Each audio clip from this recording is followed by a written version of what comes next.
you're about to hear is just wacky. So prepare yourselves.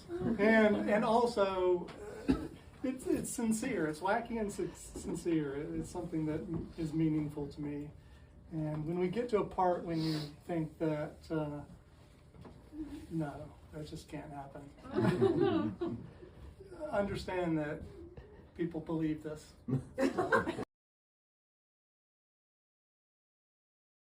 I've never told this story before, and I'm telling it because Patrick asked me to, and it's about when I was a graduate student, when I was writing my own dissertation. I think it was about that time anyway.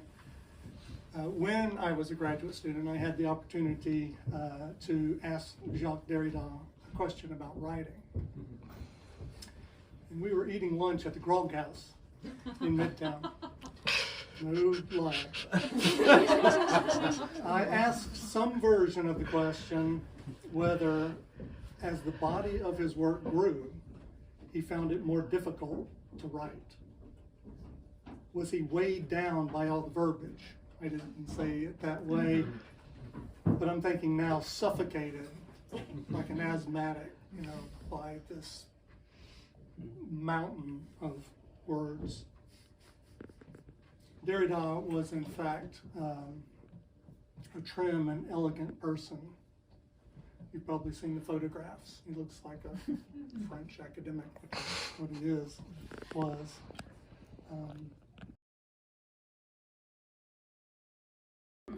As he was eating morsels of what I like to think was a chicken taco, but I think was probably more a green salad. I don't know if the Grog House ever served that sort of thing. That was actually the only time I've ever been to the Grog House, that one time. So I don't know if they had green salads, but I'm pretty sure that's what he would have ordered. So I know you want to hear this answer that he gave me, and you will be disappointed, as I was, because I don't actually remember a single word that Derrida said at lunch or anytime during the couple of days that he was there here. It occurs to me now that that would be a great title for a book. Derrida laughed. Because imagine everything that you could do with that. It would also be a good name for an indie pop band. I think the ironic names have taken hold of bluegrass bands too. I just heard the other day that this band called the Brothers Comatose. Have you heard of that? It was a really good name. It was an okay song, but Derrida laughed. So you can use it. I'm not going to be writing this up, I don't think, but if you want to write a novel called Derrida Laugh, go for it. So, of course, this laugh pissed me off. It would make me mad even today. I'm older now, and you would think I would be more okay with those sorts of things, but it would make me mad. Who wouldn't get mad being laughed at by an elegant French scholar at the Grog House, So, do you think it was a stupid question? In hindsight, it probably was a stupid question, but I was thinking it.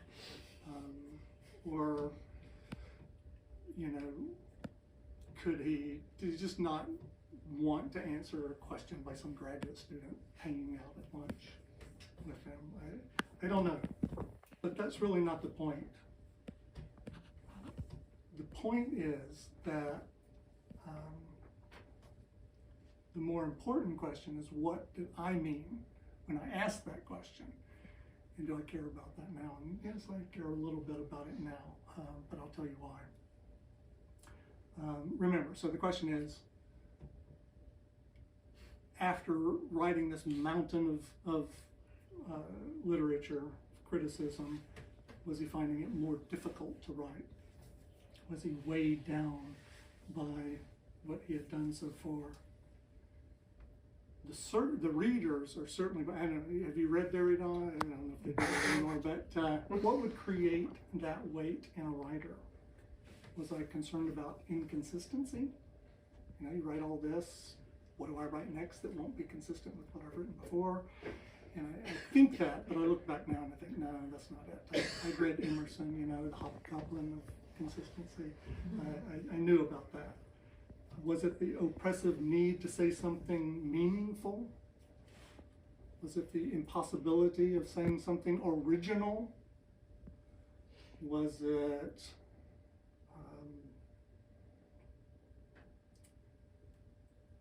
the need to impress, you know, ourselves and our peer academics? I'm really not sure what I meant, what was worrying me, but what I remember was that weight, you know, of the thing that I had to do. I had to write this book, essentially, this dissertation. And I think we can all agree that whatever it is, you know, there's something there. There's something there. It's a weight. It can be. It doesn't have to be. I'm not saying that, but we feel it sometime. And what I wonder is if we just care too much. You know, if we're worried about what it is that we're doing too much. You write it. It's hard work, and that's what we teach our students, I think, mostly. But when we're trying to write something that we care about, we feel this, I don't know, what is it? Is it a responsibility? It's a weightiness. So on my page, I have these dots, these asterisks. And in a novel, that means something's about to change. So in getting my first job, and that was as a theorist at Austin Peay State University. In the crowd, they said, "Go pee." Not kidding, they said that. Anyway, a brilliant philosopher wrote a recommendation for me to get that job, that first job that I had. And his name was William Robinson, Bill.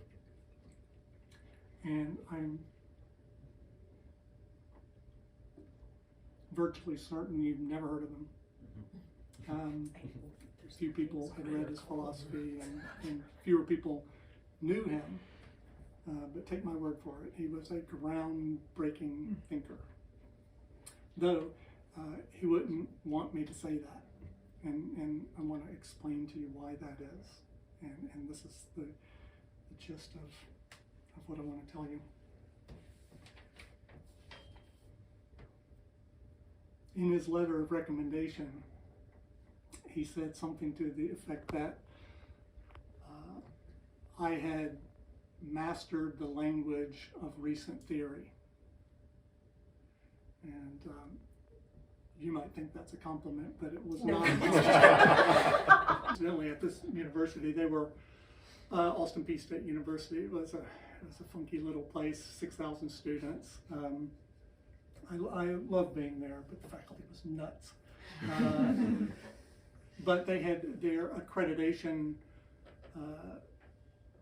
organization had mandated that in order to maintain accreditation, they had to get a theorist. So and so they had to have somebody who spoke the language, of modern theory, and that's what that's what I had to do. You play the game.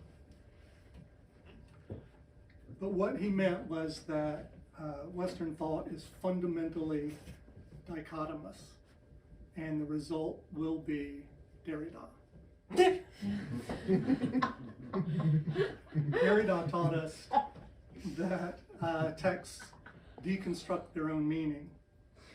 In Plato's Pharmacy, for example, that texts are without centers of grammatology, and that, in one of my favorites, and the one that I often cited, authors do not control their own works, and their signatures are virtually meaningless, in a book called Sine Ponge, or Sign Sponge in English.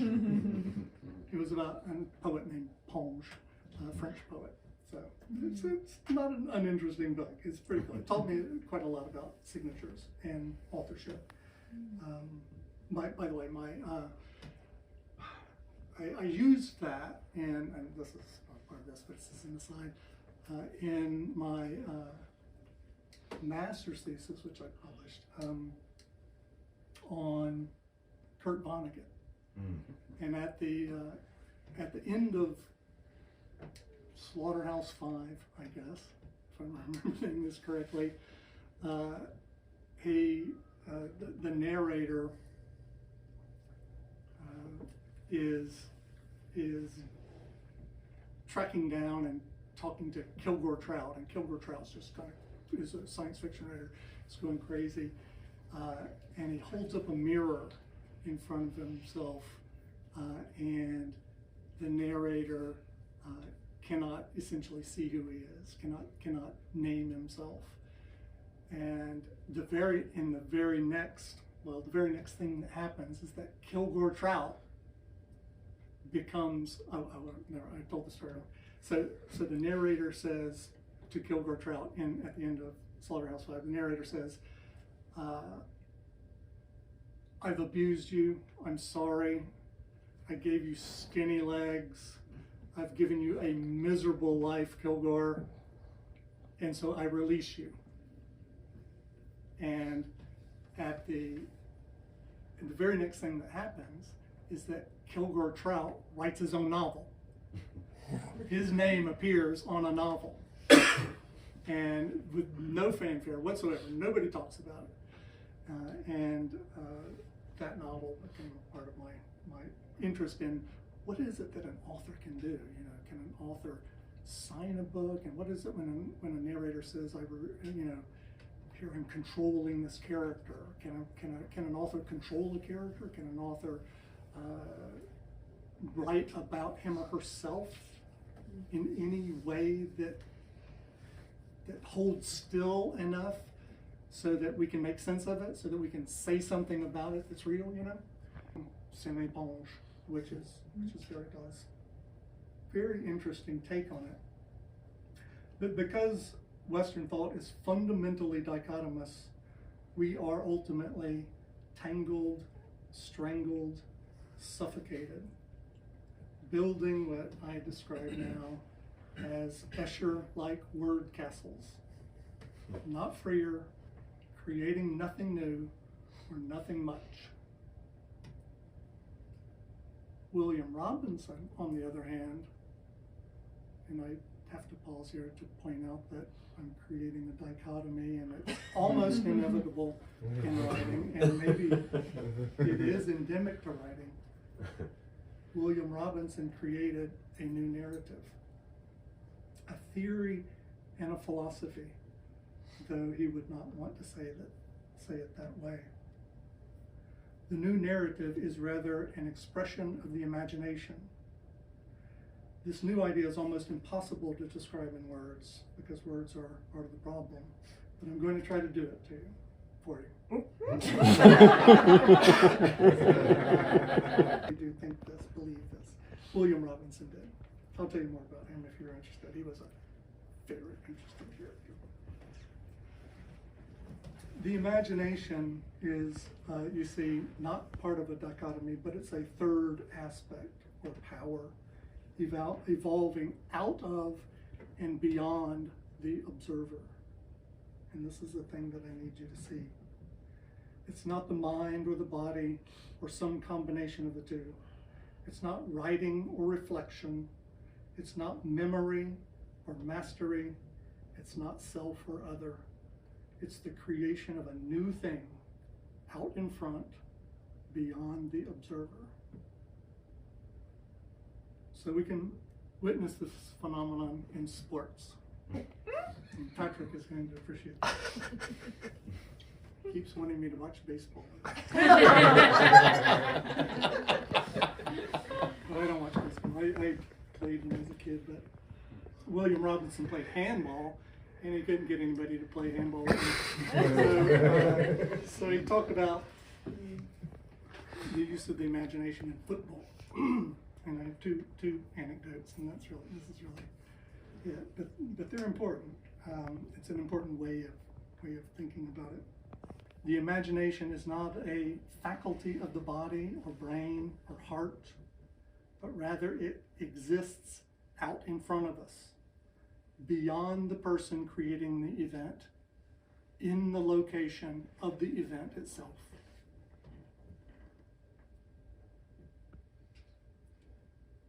So I like basketball, so I'm going to take on basketball. and I played it when I was a kid and a little bit in college, so I got good enough at it to see this happen. And I'm sure everyone in this room is good enough at some things to see it happen too. If you've ever been even moderately good at a sport or at a musical instrument, you can feel it happen sometimes. Once you gain a certain level of expertise, there's a point at which a shift can occur. In basketball, it's called being in the zone, and I know that's a trite thing, but it's a real thing. In the zone, everything around you changes. And I don't mean your perception changes. Time slows down. The basket actually looks bigger. It is ridiculously big, even.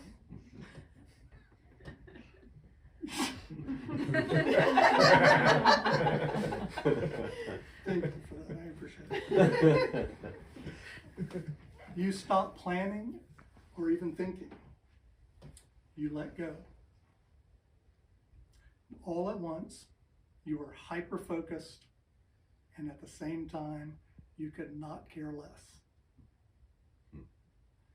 You have let go of every desire to win, to score, to be anywhere at any time. You have let completely go.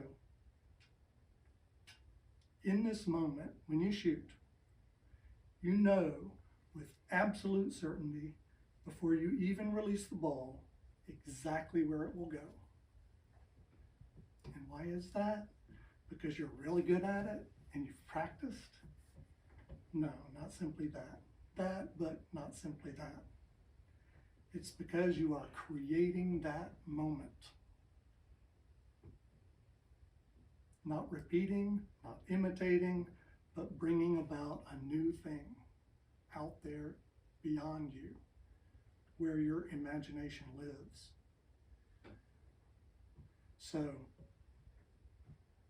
I don't know whether moving beyond the dichotomies of Derrida and the so-called postmoderns makes writing less burdensome, but I think it might. I do believe that letting go as a general principle is helpful. And I know that a worldview that posits creativity and the imagination as a new narrative must be a freer way. And that's it.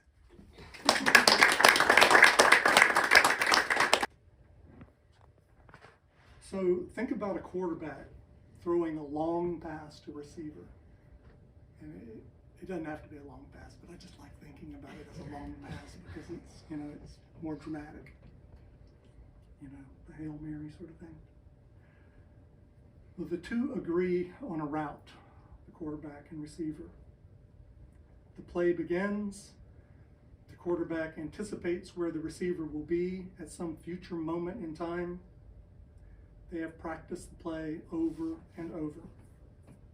If they are successful, conventional wisdom goes, they will execute the play perfectly. The receiver will catch the ball. It is a combination of planning, practice, and execution. But that's not what happens. In fact, quarterbacks, I'll focus on that player just for the time being, it could be any player. They bring into existence a new thing beyond themselves. That thing is not a product of bending reality to a particular desire, nor is it even the product of the imagination. It is the imagination, William Robinson believed, and I believe.